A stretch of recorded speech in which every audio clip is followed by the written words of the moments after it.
বিসমিল্লাহির রহমানির রহিম। আসসালামু আলাইকুম। রুবেল স্টাডির পক্ষ থেকে সকলকে স্বাগতম।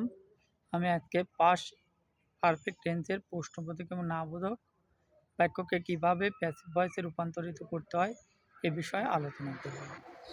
তাহলে পাস্ট পারফেক্ট টেন্সের প্রশ্নবোধক এবং নাবোধক হলো সাবজেক্টের আগে হ্যাড বসবে এবং সাবজেক্টের পর নট বসবে, এবং প্যাসিভ ভয়েসের নিয়ম অনুসারে সাবজেক্টের আগে হ্যাড এবং সাবজেক্টের পর নট বিন বসবে। লাস্টে আমাদেরকে প্রশ্নবোধক চিহ্ন ব্যবহার করতে হবে। তাহলে গঠন হবে হ্যাড প্লাস অবজেক্ট সমান subject plus not been plus মূল verb past participle plus by oblique to plus subject সমান অবজেক্ট। তাহলে উদাহরণ হিসেবে আমি বলতে পারি had I not done the work. তাহলে এখানে দ্য ওয়ার্ক অবজেক্ট আছে, সাবজেক্ট করলে তার আগে কী বসবে হ্যাড। তাহলে had the work not been done by me. তাহলে ধন্যবাদ সকলকে। ভিডিওটা ভালো লাগলে একটা লাইক, একটি কমেন্ট এবং একটি শেয়ার করবেন এবং সাবস্ক্রাইব করে পাশে থাকবেন। আসসালামু আলাইকুম।